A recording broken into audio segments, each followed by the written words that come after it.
Mark coming to you from Baker's Green Acres. I'm on my first thing of the day, first farm thing. Had some other things to do first. But the first thing was we've got a milk. So me and Jim, he's my 9-year-old son, walked down and got the cows and got them moving towards the barn. And then he takes it from there. He walks them up all around. And some days they're there when we come out in the morning, and some days we have to walk them up. Doesn't seem to be any rhyme or reason to it yet that I can figure out, because there's no water down here.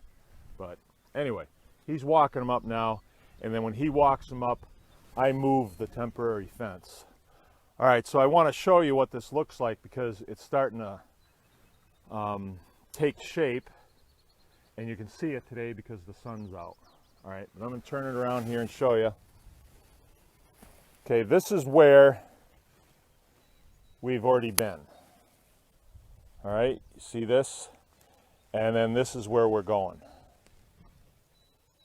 All right, so here's the line where the fence was. And this is where they slept last night. They were in a big pile right here this morning. And it did rain pretty good last night, but they stayed down here. One of them came up. The old lady, Rose, she came up. And she was there this morning, and they didn't follow her, so not sure what's going on there. It's almost like she's lost her position. But you can see I've got a ways to go on this field. I gave them maybe 15 or 18 feet today. You can see that red post there, the red tip on the post. And there's the reel right there that attaches to the regular. Now, once I hook that up on my way out, that'll all be hot. And so they really learn how this works. They get used to it. And you can fence off really intricately, and they'll go right where you want them. There was only one day when I wound up with the cows back at the back of the property. And when I came out here on my motorcycle and then I started riding back and looking at the fence, I found a place where the fence, the top piece of the fence, which is electrified, was hooked to the next piece of fence, which was not electrified, which is grounded. So it grounded the whole fence out, and it could have been like that for a week. I wouldn't know. I don't get shocked from it, and I don't generally check it because I assume that it's working and I don't have problems. And if they get out here, the entire property's fenced anyway, so there's really no place they can really go. They're just gonna give me a pain is all we do, and then we learn how to run cows back in where they're supposed to go. So it all works out, but I got that fixed and we haven't had a problem since.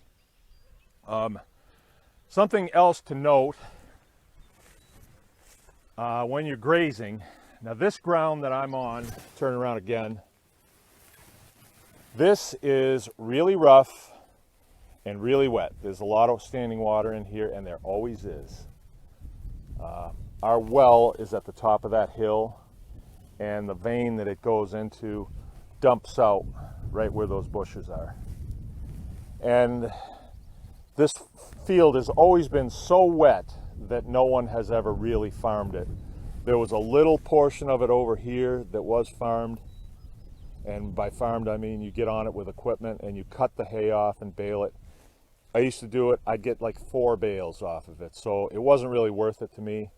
And if you went too close to the side, it was wet and you'd fall in. You know, it was just like a swamp.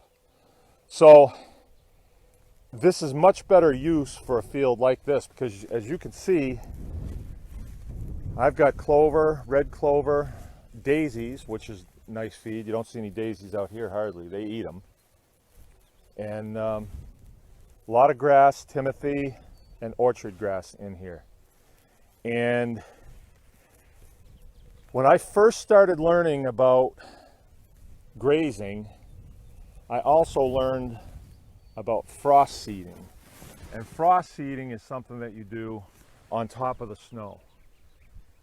And I'm not sure why I did it. I'm actually thinking, why would you frost seed this? Because there was good grass on here that I could cut, And I never thought that I would be where I am right now back then. It was like 13 years ago. But I frost seeded this field one winter. There was a bag of forage seed at the co-op, and it was marked down, and I got it, and we came out here with our little snowmobile, and we seeded on top of the snow. And I never gave it another thought until probably 5 years later when we put the pigs on here, because by then we knew, hey, we can't do anything with this. With the resources that we have, I mean, you could ditch this and get all that water in a pipe and then go over this with some heavy equipment and dry it out, I suppose. But we don't have the technology to do that. So we wound up putting pigs on this field. Well, those pigs disturbed this soil enough where that seed that we had put in has come up with a vengeance this year. I don't recall it being here last year. But there again, I don't think that I was out here with it. There was pigs on this last year, and we really never took pigs off once we put them on. There was always enough forage out here for them to keep going, and then we were feeding them as well.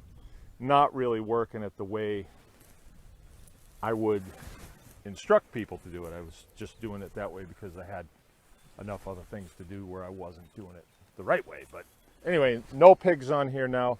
This field is going to be strictly for grazing cattle for the foreseeable future. And so what we will do is we'll seed up here, and we'll do it now.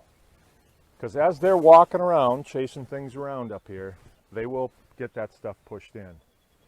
And I'm going to leave this field wet. I'm not going to tile all the water off of it. It needs to be a wet field.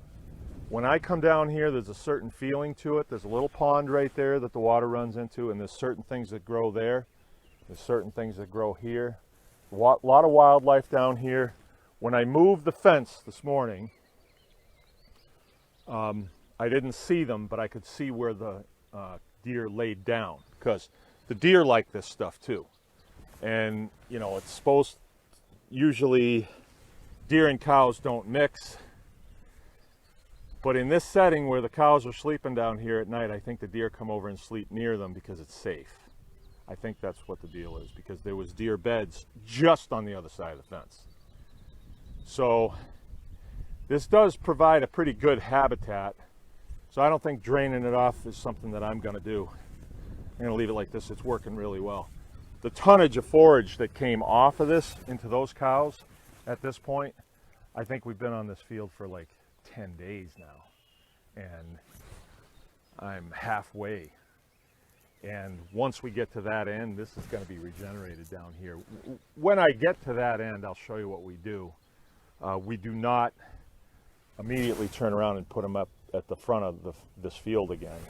We will go to a totally different field and leave this, and hopefully some of the clover that I plant will come up and stuff, and it'll be a place where they can go on at the end of summer, or maybe even fall time, even fall. But we'll see.